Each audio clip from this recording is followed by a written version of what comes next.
Hey guys, सो आज हम लोग स्टार्ट करने वाले हैं एक न्यू सीरीज़ जो कि डेटा स्ट्रक्चर्स एंड एल्गोरिदम्स पे बेस्ड है। तो बहुत ही ज़्यादा इम्पोर्टेंट सीरीज़ है बिकॉज़ जो इसके एविडेंट इसके बेनिफिट्स हैं वो आप लोगों को मिल सकते हैं इन फॉर्म ऑफ कि अगर आप लोग गेट एग्ज़ाम्स के लिए प्रिपेयर कर रहे हैं तो वहाँ पर एक मेजर सेक्शन होता है डेटा स्ट्रक्चर एंड algorithms से related. Afterwards if you are preparing for farm companies, definitely this course will help you a lot. अगर आप लोग कॉम्पिटिटिव एग्ज़ाम्स या फिर कॉम्पिटिटिव प्रोग्रामिंग की तरफ जाना चाहते हैं, you want to compete in certain important exams, this series is what is needed at the moment, right? And इसके बाद अगर आप एक कोडिंग एंथुजियास्ट हैं तो डेफिनेटली आपको ये यूज़ करना चाहिए, राइट? क्योंकि यहाँ से if you are very good and in data structure and algorithms तो आप अपने लिए रिसर्च वगैरह के फील्ड्स भी ओपन करते हैं। सो डेटा माइनिंग हो, डेटा साइंस हो, बेसिकली हर जगह this is the most important topic inside our computer programming languages and in the computer subject all together. तो जो प्री रिक्विजिट्स इस कोर्स के लिए I have decided are very simple, that is because this course is in Java. I have not concentrated on multiple languages because that is of no use. तो मैंने एक language जो pick किया है, it is Java, because बड़ा ही universally सबसे ज़्यादा accepted language है। बहुत सारे डेवलपर्स ऑलरेडी ये सीख चुके हैं, right? If you'll say I'll start in Python or C or C++ also, but initially I'm starting the course in Java. Prerequisites are very simple, that is आपको जावा के जो लैंग्वेज के बेसिक कंस्ट्रक्ट्स होते हैं, राइट? लैंग्वेज के जो basic constructs हैं वो बस इसके प्रीरिक्विजिट्स हैं। For example, you should be aware of loops, you should be aware of the conditional statements, है ना, और प्रिमिटिव्स वगैरह पता होने चाहिए, the ranges, how the scope works, right? ये जो सिंपल नॉर्मल आपके कंस्ट्रक्ट्स हैं लैंग्वेज के, वो एडिशनली अगर हम कुछ कलेक्शन फ्रेमवर्क्स की चीज़ें यूज़ करते हैं तो उतना ज़्यादा इसके बारे में पता होने की ज़रूरत नहीं है, because definitely I will discuss them in detail, not from language point of view but implementation point of view से हम हर एक कलेक्शन को डिस्कस करेंगे whenever will be using them, right? So ज़्यादा इंफॉर्मेशन कलेक्शन की होना ज़रूरी नहीं है, अगर होगी तो it will be a plus point for sure, right? In this series जो हम अब स्टार्ट करने वाले हैं आज से, इसके अंदर what we are going to do is this, that is कि आप डेटा स्ट्रक्चर्स के डिफरेंट सेगमेंट्स को टच करोगे। For example, we will start with arrays, then maybe with strings, right? उसके बाद ट्रीज़, है ना, क्यू, स्टैक, तो जो भी हमारे पास डेटा स्ट्रक्चर्स हैं important, we'll start with them and definitely जैसे जैसे हम आगे बढ़ेंगे तो ट्राई वगैरह, है ना, एवरीथिंग एडवांस लेवल के जो डेटा स्ट्रक्चर्स हैं वो सब हम टच करेंगे। एंड हर एक डेटा स्ट्रक्चर्स के पास अपने कुछ इंपॉर्टेंट एल्गोरिदम्स होते हैं, तो एक एक करके will touch those algorithms. For example, कुछ सर्चिंग से रिलेटेड हो सकते हैं, कुछ इंपॉर्टेंट टेक्निक्स हो सकती हैं, जैसे कि 2 पॉइंटर एल्गोरिदम्स आप यूज़ कर सकते हो, 2 पॉइंटर टेक्निक यूज़ कर सकते हो, and related to that particular technique और पर्टिकुलर ग्रुप ऑफ एल्गोरिदम्स, उनसे related we are going to solve 8 to 10 or maybe in some cases 15 problems also from lead code।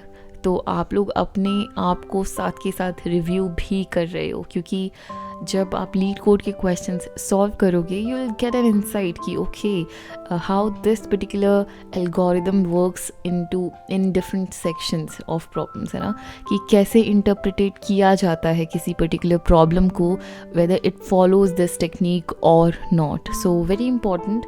So this is what is different from other courses, कि आपको यहाँ पर एक बहुत ही structured version मिलेगा, जिससे कि आप इंटरव्यूज़ के लिए जो कॉलेज इंटरव्यूज़ वगैरह हैं उनके लिए आप बहुत इजीली प्रिपेयर कर रहे हो अंदर लेवल 1। इसके बाद in the advance level, that is ये लेवल 1 में हम इस तरीके से प्रिपेयर करने वाले हैं हर एक सेक्शन को। After completing level 1 will reach level 2, ठीक है, जिसे आप मान सकते हो कि इंटरमीडिएट लेवल होगा, जिसके अंदर we will try to solve like a mix of problems, है ना। एंड डेफिनेटली जैसे जैसे आप इसका लेवल बढ़ाते जाओगे तो लेवल 2 से आप पहुंच जाते हो लेवल 3 की तरफ, जिसमें हम कुछ advance techniques, advance topics from different region, for example combinatorics and mathematical section से हम ज़्यादा चीज़ें कवर करने की कोशिश करेंगे। बेसिकली लेवल 1 में सब कुछ कवर होगा, जो रह जाएगा वो लेवल 3 के अंदर हम उन सेक्शंस को पकड़ेंगे, right. So level 1 will only cover the very important, the very basics that everyone should be aware, where in level 3 will concentrate more on the basically जो हमारे कॉम्पिटिटिव प्रोग्रामिंग्स होते हैं उनके ऊपर हम लेवल 3 के अंदर ज़्यादा कॉन्सेंट्रेट करेंगे, where in level 2 will basically is for this फंग section, that is if you want to concentrate more on companies like Google, Netflix and all, तो आप इस लेवल 2 के अंदर उन सभी चीज़ों को कवर कर रहे हो, ठीक है। प्लस लेवल 1 में भी of course level 1 plus level 2 will make major distinctions from a normal programming जो हम कोर्स देखते हैं उसमें। So this is how I have divided the course। तो स्टार्टिंग विद लेवल 1 जिसके अंदर हम हर एक डेटा स्ट्रक्चर को समझेंगे, उसके प्रॉब्लम्स कवर करेंगे, then level 2 where will advance a little, and level 3 में more advance techniques and problems will cover, ठीक है। So this is how this whole structure is going to be for us for rest of the course. So I hope कि ये बहुत ही ज़्यादा useful segment होगा जो हमारा कोर्स है वो आप लोगों की लाइफ में, to change it to a greater मुझे ऐसा लगता है कि this will be a very important section because this will help you through for cracking the interviews. So saying so, let's start with the basic introduction of data structures and algorithm. So data structures and algorithms are very important, हमने discuss कर लिया कि कहाँ कहाँ पर ये चीज़ें use होती हैं, but what are data structures, है ना। हम क्यों पढ़ रहे हैं डेटा स्ट्रक्चर्स, तो इसको ना हम एक एग्जाम्पल से समझ सकते हैं। देखो, जब आपका नेटफ्लिक्स टाइप कोई कंपनी है, राइट, सब लोग आजकल नेटफ्लिक्स देख रहे हैं, है ना, बिंज वॉच कर रहे हैं, तो आप लोगों ने ना एक चीज़ वहाँ पर नोटिस करी होगी, दैट इज़ कि you get the data based on the particular videos और movies you are watching, right. जो सजेशंस आते हैं बेसिकली हम उनके बारे में इस टाइम डिस्कस कर रहे हैं कि आपको वही सजेशंस दिए जाते हैं जिस टाइप के आप मूवीज़ या फिर आप सर्चेस कर रहे हो, राइट।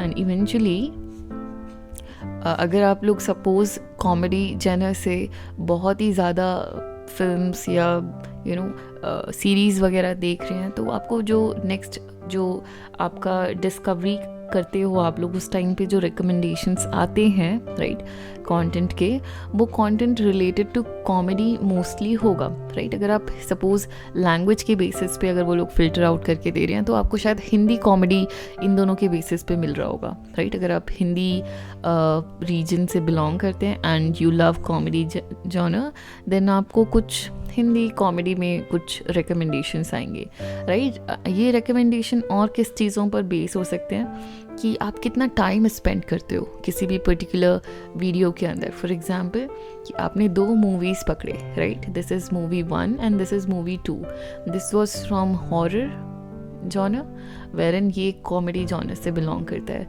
तो बिकॉज आपने इस पर ज़्यादा टाइम दिया, इसीलिए आपको जो नेक्स्ट सजेशन आएगा वो मे बी कॉमेडी जॉनर का ही आएगा, right. This is what I mean. तो ये रिकमेंडेशंस जो आपको किए जाते हैं किस किस बेसिस पर हो सकते हैं? ये हो सकते हैं आपके वॉच हिस्ट्री के बेसिस पे, ये हो सकते हैं कि आप सर्च क्या करते हो, राइट? सर्च क्या करते हो इन द सेंस कि नेटफ्लिक्स के पास एक सर्च ऑप्शन होता है, अगर आप लोगों ने देखा हो तो, if you have used it, है ना?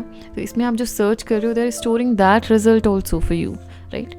आफ्टरवर्ड्स आप कितना टाइम स्पेंड करते हो किसी पर्टिकुलर मूवी पर, किसी पर्टिकुलर सीरीज़ पर, that is also being noticed, है ना? एंड रेटिंग्स वगैरह हो सकते हैं, देन डेमोग्राफिक डेटा वो लोग ले सकते हैं, that from where do you belong, है ना? ताकि उसके बेसिस पर वहाँ की पब्लिक किस टाइप का मूवीज़ या series they love to watch, उसके बेसिस पर आपका जो रिकमेंडेशन है वो आ सकता है नया। अदर देन दिस, आपका इंटरनेट ब्राउजिंग बिहेवियर क्या है, ठीक है, वो चीज़ वो लोग यूज़ कर सकते हैं। And after having all this data that is coming from you only, right, जो भी आप कर रहे हो काम उनकी वेबसाइट पर, उन सब चीज़ों को वो लोग नोटिस कर रहे हैं। उसके बाद इस पूरे डेटा को किया जाता है process, right? Process for what? ताकि आप, क्योंकि अभी हम यहाँ पे सजेशन सिस्टम की बात कर रहे हैं, तो आपका जो भी रिकमेंडेशन उन्हें करना है कि आप लोग नेक्स्ट क्या सीरीज़ देखना चाहते हो, क्या मूवीज़ देखना चाहते हो, उसके बेसिस पर उन्होंने एक सर्च रिज़ल्ट आपके लिए बनाया है, एक रिकमेंडेशन रिज़ल्ट आपके लिए बनाया है, जो कि आपके UI पे, जो कि आपकी स्क्रीन्स पर दिखने लग जाता है, इज़न्ट इट? तो आप लोगों ने देखा होगा कि जो सजेशंस आते हैं, they are very like similar to the ones you are watching, right? And that is what is important. अगर मैं चाहती हूँ कि मेरा जो यूज़र है वो ज़्यादा मूवीज़ देखे, तो I would like to attract them, है ना? कि आप इस सिस्टम पे अट्रैक्ट हो, आप अपना ज़्यादा से ज़्यादा टाइम वेस्ट करो इस सिस्टम पे, राइट? और मे बी यूज़ करो इस सिस्टम पे। तो कैसे होगा वो? जब आपको आपके टाइप की चीज़ें दिखने लग जाएंगी, right? Same thing happens in e-commerce websites also, कि अगर आप लोग शर्ट्स देख रहे हो तो next results, next suggestions different type of clothings के आ सकते हैं, डिफरेंट टाइप ऑफ शर्ट्स के आ सकते हैं, बिकॉज दे नो कि right now you are interested in this segment, in this portion of the shopping, है ना? तो वो आपको उसी टाइप के रिकमेंडेशन दें, it is better, because somehow अगर आप शर्ट्स के बारे में सर्चेस कर रहे हैं, एंड इफ़ दिल show you in suggestion the salt या फिर ग्रोसरीज, है ना, ये सब चीज़ें अगर वो आप लोगों को दिखाएंगे, तो maybe you will not retain that, because आपको कुछ नया दिख नहीं रहा है जो आपको इंटरेस्ट कर सकता है। So it is very important to collect this raw data, है ना? जो भी साइट में जनरेट कर रहा है यूज़र, इसको कलेक्ट करना is very important. And afterwards raw data को कलेक्ट करने के बाद there should be a technique जिसके थ्रू हम अपने रिक्वायर्ड या फिर अपना जो भी हमें आउटकम चाहिए वो आए, राइट? तो अगर हम इसे एक टॉप लेवल व्यू इसका देखें, तो कुछ ऐसा है कि हमारे पास बहुत सारा डेटा है, रॉ डेटा है पर वो, है ना? And it is very important for a business कि इस रॉ डेटा को किया जाए प्रोसेस, राइट? क्योंकि इसे प्रोसेस करने के बाद हमें मिलने वाली है कुछ नॉलेज, राइट? या फिर कुछ आउटपुट। जो भी हमारा एंड केस है, जो भी हमारा एंड गोल है, उसके अकॉर्डिंगली हमें कुछ आउटपुट मिलने वाला है बेसिकली, है ना? And this output is very important in most of the cases, ठीक है? ये कुछ यूज़ केसेस हैं, ठीक है? तो बेसिकली रॉ डेटा है, उसे प्रोसेस किया गया है और कुछ आउटकम हमें मिल रहा है। Now this raw data has to be stored to be process successfully, क्योंकि जो रॉ डेटा है वो किसी भी फॉर्मेट में आ सकता है, तो उसे प्रोसेस किया जाता है, उसे करेक्टली इन अ स्ट्रक्चर वे, है ना, स्ट्रक्चर्ड वे में उसे रखा जाता है, ठीक है? स्ट्रक्चर्ड वे में इसलिए रखा जाता है because we want results to be very time efficient, that is we want result quickly. आप एक दिन के लिए वेट नहीं करना चाहते, आप चाहते हो कि अगर एक टास्क को मैं सक्सेसफुली 15 मिनट्स में I can get the output, then I'll use this particular algorithm, I'll use this particular process to get the result.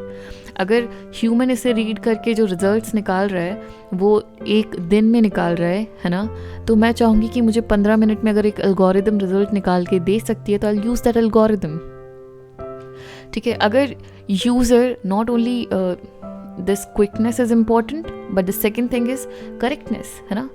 अगर आप इसे मैनुअली इसका डेटा, इसकी इन्फॉर्मेशन एक्सट्रैक्ट कराने जा रहे हो इस डेटा की, तो मे बी बहुत ज़्यादा टाइम लग रहा है, मे बी बहुत ज़्यादा इनकरेक्ट डेटा की जो इनकरेक्ट आउटपुट आ रहा है. I don't want that. I want correct data, correct output. तो उसके लिए भी आप क्या कर सकते हो, आप लोग इसे ऑटोमेट कर सकते हो. तो ऑटोमेट करने का प्रोसेस कौन देता है हमें? Algorithms, right. एंड एल्गोरिदम्स जो हैं वो किसी एक पर्टिकुलर डेटा सेट के लिए they could be n number of algorithms that can work on it. ठीक है, इनमें से कौन सी एल्गोरिदम चूज़ करनी है ये डिसाइड करते हैं हम इस बेसिस पर कि कौन कितना क्विक है, राइट. अगर मेरे पास इस किसी भी पर्टिकुलर सिनेरियो को प्रोसेस करने का, किसी भी पर्टिकुलर स्ट्रक्चर्ड डेटा को जो मैंने अभी स्ट्रक्चर कर लिया है, ठीक है, उससे मैं अगर 3-4 वे में सॉल्व कर सकती हूँ, 3-4 तरीके से if I can solve that problem, तो कौन सा क्विकर एल्गोरिदम है, कौन सा क्विकर प्रोसेस है, आई चूज़ दैट. ठीक है, ये सब चीज़ें हमें ध्यान में रखनी होती हैं while designing our algorithms, while deciding कि कौन सा data structure I am going to use. Let us understand this whole scenario with an example. तो यहाँ पर हम एक एग्जांपल कंसीडर कर सकते हैं नेटफ्लिक्स का ही, है ना, कि कौन से रीजन में कौन सा शो आपको रिकमेंड करना है. ठीक है, तो ये इस तरीके से आप कर सकते हो. फॉर एग्ज़ाम्पल हमने चूज़ कर लिए कुछ 2 TV shows that are Friends and Big bang Theory, है ना, very famous. Both the series are very famous. तो सपोज़ हम लोगों ने इंडिया में इसका काउंट जनरेट किया, तो हमें पता चला दैट फ्रेंड्स जो है उसको on an average 5 star rating मिल रही है, या फिर 5000 यूज़र्स, राइट, एक दिन में उसे देख रहे हैं on an average. Whereas Big bang theory को सपोज 4000 यूजर्स देख रहे हैं, right. In the similar fashion अगर हम इसे USA में देखते हैं, तो USA में नाउ फ्रेंड्स, क्योंकि सब लोगों ने वॉच कर लिया और मे बी एनी रीज़न, यहाँ पर ऑन एन एवरेज एक दिन में 1000 लोग फ्रेंड्स सीरीज़ को देख रहे हैं. Wherein big bang theory को suppose 9000 people are still watching it, है ना, इन अ डे. सिमिलरली अगर हमने सपोज़ कनाडा का एवरेज निकाला, तो यहाँ पे 2000 फ्रेंड्स के लिए और 10,000 में भी BBT के लिए, है ना.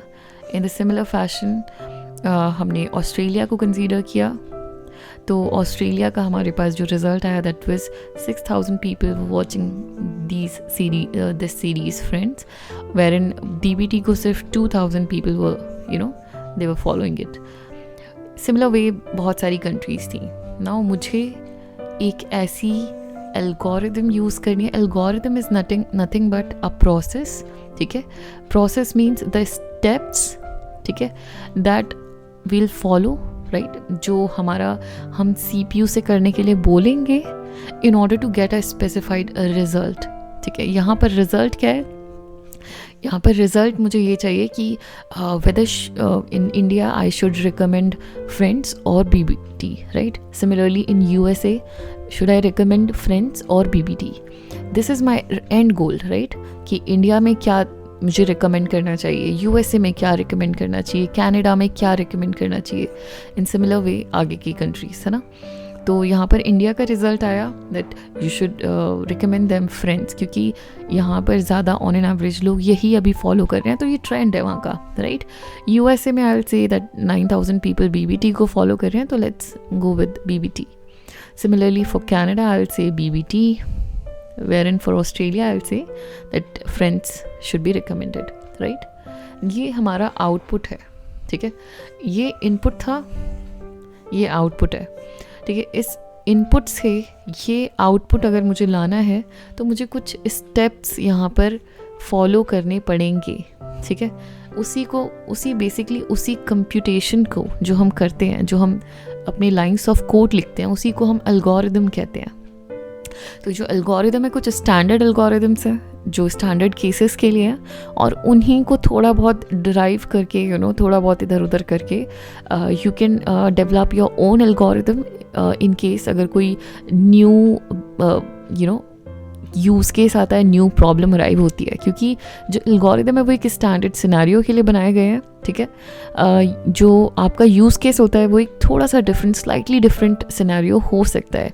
तो थोड़ा सा तोड़ मरोड़ के you can get a new process, you can get a new set of steps, जहाँ पर वो जो बेस है, जो हर्ट ऑफ योर एल्गोरिदम है, वो शायद किसी पुराने एल्गोरिदम के ही ऊपर बनी हुई है। So this is why algorithms we have to learn, क्योंकि वो पुराने एल्गोरिदम्स जब आपको पता है कि दीज ऑल एग्जिस्ट ऑलरेडी, तो आपके पास एक वे है, एक तरीका ऑलरेडी है, आपको नया तरीका इन्वेंट नहीं करना है। दैट इज़ कि अगर मुझे प्लेस ए से प्लेस बी पर जाना है ना, तो इसके लिए मेरे पास बहुत सारे तरीके ऑलरेडी एग्जिस्ट करते हैं। That is I can use a car, I can use a bicycle, I can use a truck, right, train use कर सकते हैं, है ना, देयर आर प्लेन्स यूज़ कर सकते हैं, there are plenty of ways to reach from A to B, right, but I have to choose the most efficient one. तो किस तरीके से do I choose the efficient one? Based on कि A से B कितनी दूर है। अगर it is a small distance तो the planes will be a very inefficient approach, right. अगर वो विद इन 50 किलोमीटर्स का डिस्टेंस है ए टू बी, तो planes are of no use, because first of all you have to go to an airport, or railways are of no use, right, trucks are of no use of course, right। आप bicycle बहुत ही inefficient होगा क्योंकि उधर तक पहुंचने में बहुत time लग जाएगा, तो maybe we should go with a car, है ना। इसी तरीके से अगर ए और बी का distance is 100 kilometre, then also maybe we can use a train or a car. Similarly, going up the scale, based on कि हमारा इनपुट का साइज़ कितना होने वाला है, हमारा ये डिस्टेंस कितना होने वाला है, we choose different algorithms, we choose different ways, right. तो सेम चीज़ हमारे यहाँ पे भी काम करती है कि based on the size of data structures और based on the size of data we select कि कौन सा डेटा स्ट्रक्चर यूज़ करना है ना। Based on the size we select कि कौन सी एल्गोरिदम हमें सेलेक्ट करनी है, ठीक है। एंड एल्गोरिदम्स के जो कॉन्स्टेंट्स हैं वो बस सिंपल से हैं कि वो टाइम एफिशिएंट होनी चाहिए एंड वो स्पेस एफिशिएंट होनी चाहिए। These are the two major things that you have to keep in mind while designing an algorithm, ठीक है। तो इस कोर्स में हम लोग स्टार्ट करने वाले हैं एरेज के साथ, और just the introductory part of arrays will be covered in this section, wherein आप लोग जैसे जैसे नेक्स्ट वीडियोज़ देखोगे तो वहाँ पर will cover the leet code questions also.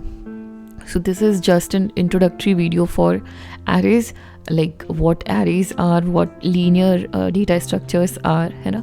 इस तरीके से एक introductory video है जिसमें आपको बहुत कुछ सीखना है definitely अभी। So let's begin with it.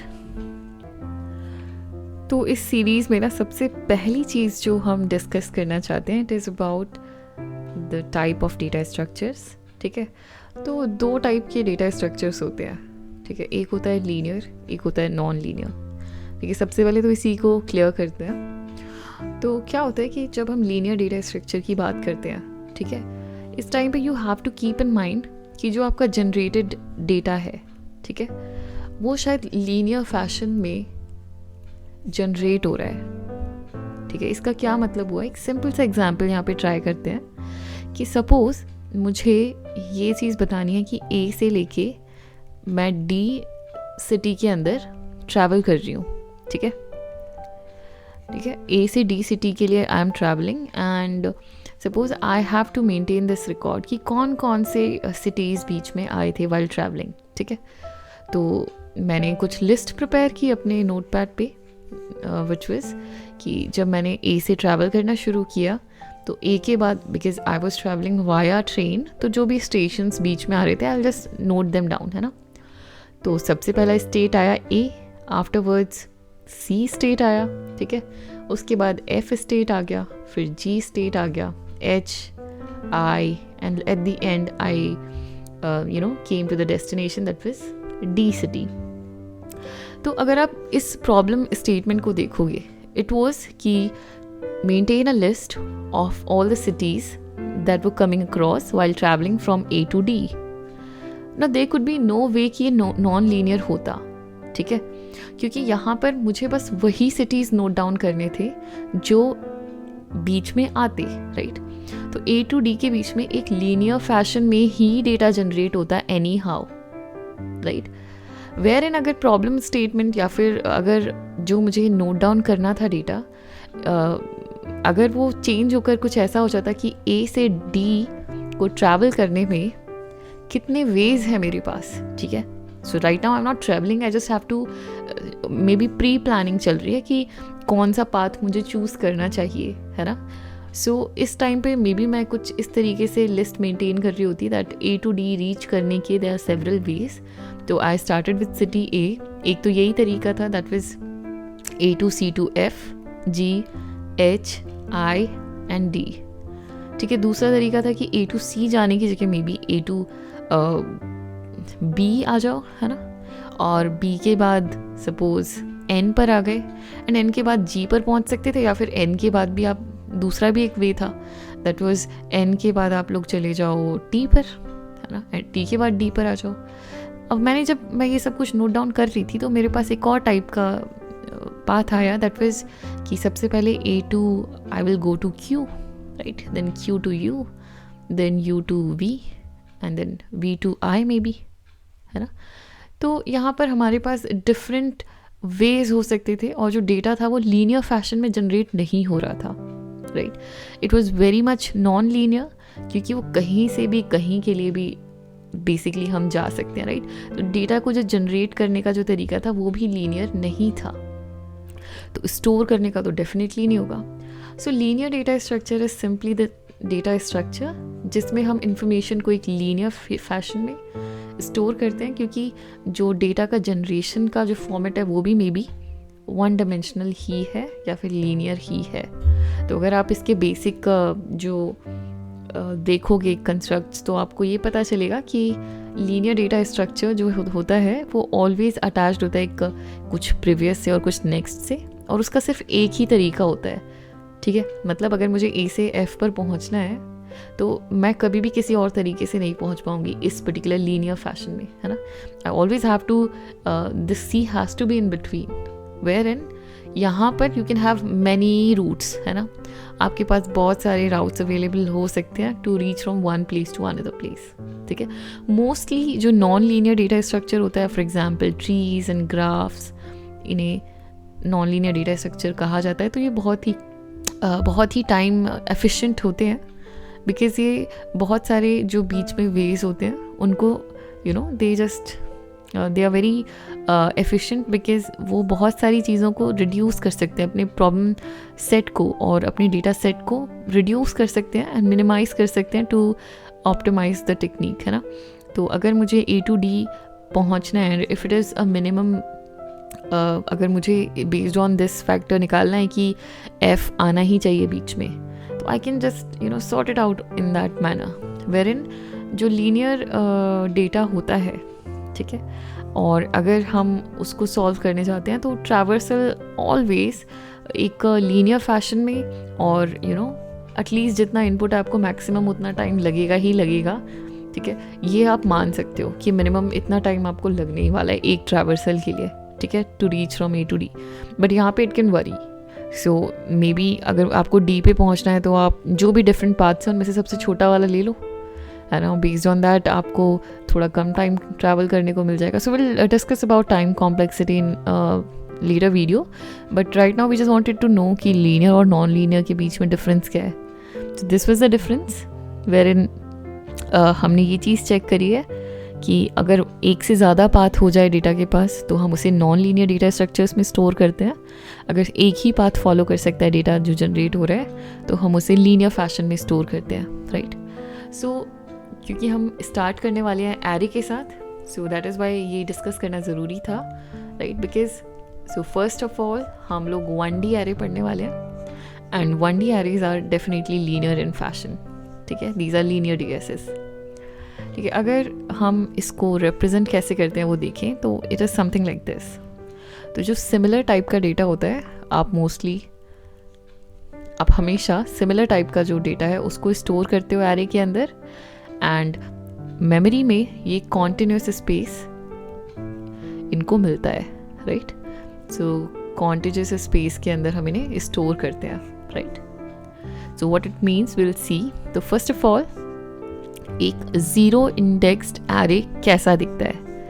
तो यहाँ पर सपोज हमारे पास कुछ 4 एलिमेंट्स हैं. तो ज़ीरो इंडेक्स्ड का मतलब है कि फर्स्ट एलिमेंट को हम ज़ीरोथ इंडेक्स पर मानेंगे, राइट. फर्स्ट एलिमेंट को हम ज़ीरोथ इंडेक्स पर मान रहे हैं, सेकंड एलिमेंट को फर्स्ट पर, है ना, थर्ड एलिमेंट को सेकंड इंडेक्स पर मान रहे हैं और फोर्थ एलिमेंट को थर्ड इंडेक्स पर मान रहे हैं. वेरिन अगर कोई वन इंडेक्स्ड एरे हो तो आपकी जो इंडेक्सिंग होती है वो 1 से स्टार्ट हो जाती है इस केस में. तो यहाँ पे ये first element is at first index, second at second, third at third and fourth at fourth.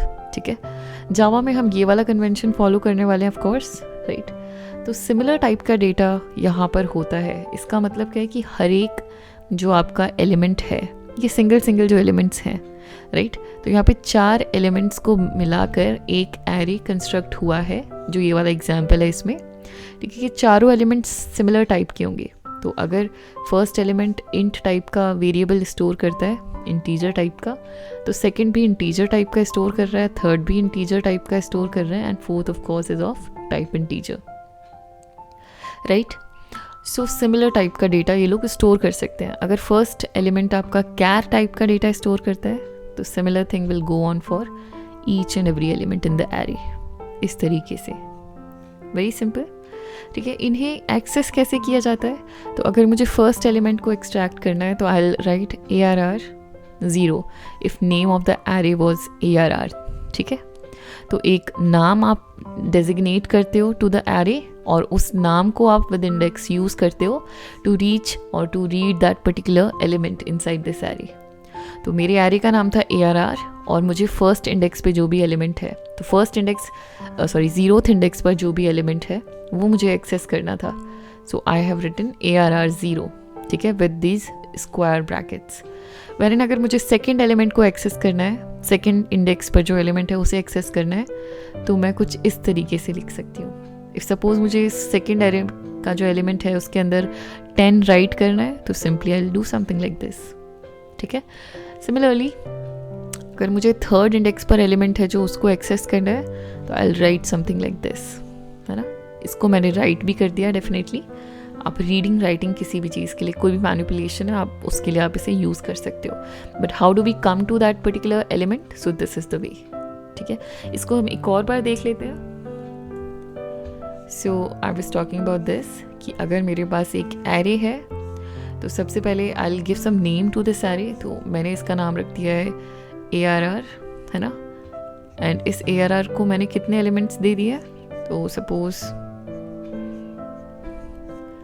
यहाँ पर मैंने 6 एलिमेंट्स असाइन कर दिए हैं.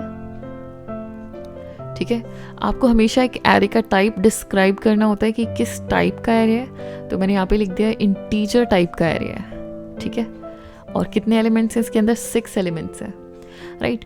तो अब ये जो ARR है वो बेसिकली इसके बेस एड्रेस को पॉइंट कर रहा है. ठीक है, ओनली द बेस एड्रेस. तो अगर मैं मेमोरी के अंदर देखूँ तो व्हाट इज़ हैपनिंग, तो ये मेमोरी है मेरी. ठीक है, इसके अंदर बहुत सारे बाइट्स हैं डेफिनेटली, राइट. इस तरीके से there are many bytes inside our main memory.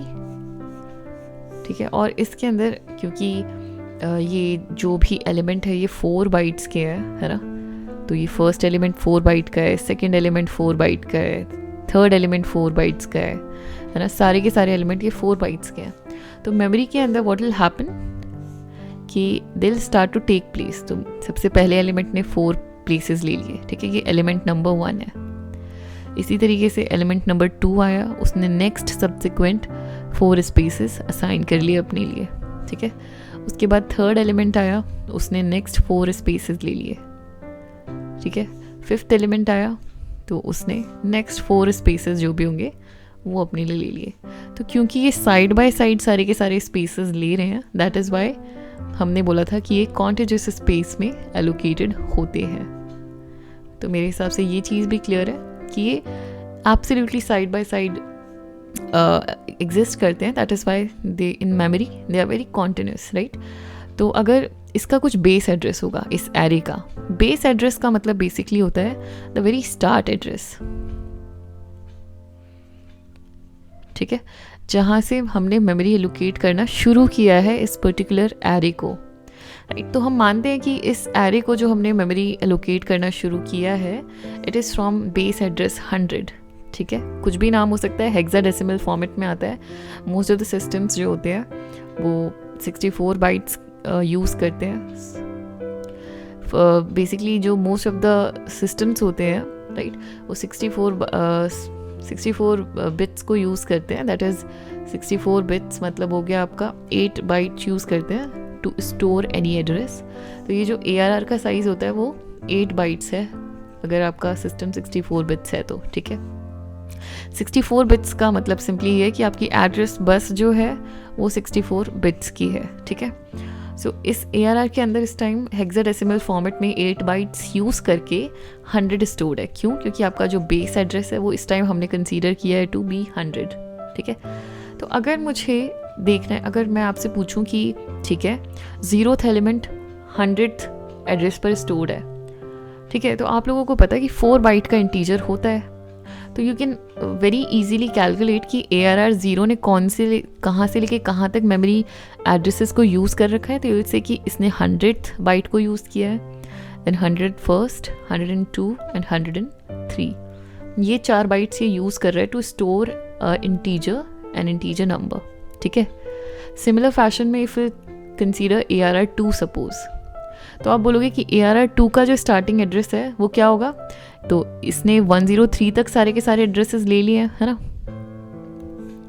इसने 103 तक सारे एड्रेस ले लिए हैं। तो 104 से नेक्स्ट एलिमेंट का एड्रेस शुरू होगा, कहाँ तक जाएगा, तो 107 तक जाएगा, ठीक है। फिर जो नेक्स्ट एलिमेंट है वो 108 से शुरू होगा और कहाँ तक जाएगा, तो 111 तक जाएगा। और 108, 9, 10, 11, राइट, 111 तक जाएगा। तो हम यहाँ पे बात कर रहे थे ARR 2 की। तो ARR 2 के लिए आप बोल सकते हो easily that it is starting from address 107, और क्योंकि एक इंटीजर 4 बाइट्स लेता है तो इसीलिए 107, देन 108, 109, है ना, and 110।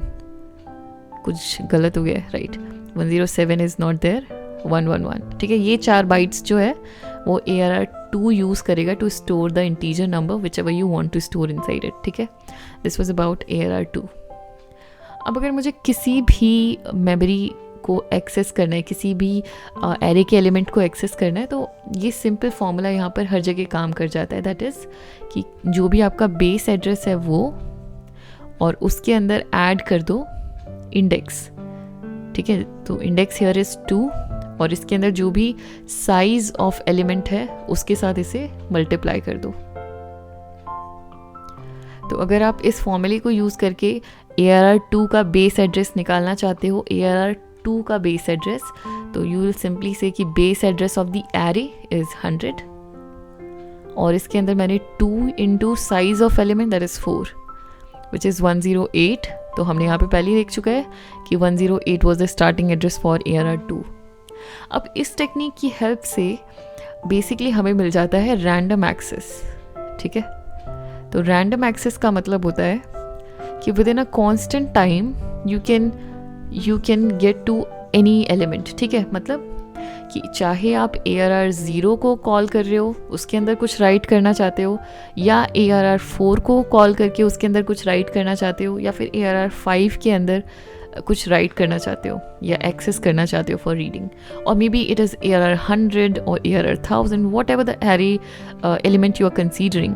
To access that element एक कॉन्स्टेंट टाइम होगा, जो कि ये कॉन्स्टेंट टाइम बेसिकली वो टाइम है जो address bus will use to reach to that particular memory location to read that those 4 bytes, है ना। तो इस कॉन्स्टेंट टाइम के अंदर ही आप उसको हमेशा एक्सेस कर सकते हो, क्योंकि हम कभी भी स्टेप बाय स्टेप इन्हें एक्सेस नहीं करते हैं, है ना। जैसे ही आप लिखते हो ARR 5, उसके अंदर क्या है, if you want to know that, तो simply the computation behind it that will work is कि उसका एड्रेस कैलकुलेट करो ARR 5 का। तो इस फॉर्मूले को यूज़ करके एड्रेस कैलकुलेट हो जाएगा, दैट इज़ 100 प्लस 5 इंटू 4, है ना, दैट इज़ 120। और 120th एड्रेस अगर सपोज 5th एलिमेंट एग्जिस्ट करता है तो इस पर्टिकुलर एड्रेस पर जाके उसने वो 4 बाइट्स रीड करनी है। तो क्योंकि वो एरे के अंदर है अगर फिफ्थ एलिमेंट, तो भी हमें एक एक करके ट्रैवर्स करने की ज़रूरत नहीं है. We can reach that particular memory location directly. That is why हम इसे क्या बोलते हैं कि रैंडम एक्सेस है. और may B we can say कि time complexity to read and write into that particular element is big O of 1. This 1 here denotes constant time. Constant time means जो भी पर्टिकुलर सिस्टम को address bus को इधर तक read करने में लगता होगा, सिर्फ उतना ही टाइम यूज़ होता है. ठीक है, that could be any thing, right. That is very much dependent on the system, right. So this was about contiguous memory allocation and how 1D arrays are being used inside our memory. किस तरीके से उसे access किया जाता है, what is random access, ठीक है, what is big O of 1 here. All of these things we have discussed, and next we'll start in the next video lecture. हम start करेंगे इस array 1D array data structure की किसी particular algorithm के साथ, and we'll solve a lot of lead code problems. So please अगर आप लोगों को ये वीडियो पसंद आई है तो इसे डेफिनेटली नेक्स्ट वीडियो को ज़रूर देखें, and please do like it. ठीक है, in order to you know push me a bit कि मैं ऐसे वीडियोस प्रोड्यूस कर सकूं, ताकि मुझे समझ आए कि ये सिग्निफिकेंट वर्क है या नहीं. सो या, thank you, and in the next lecture definitely with lots of problems. So do watch and support. Thank you guys.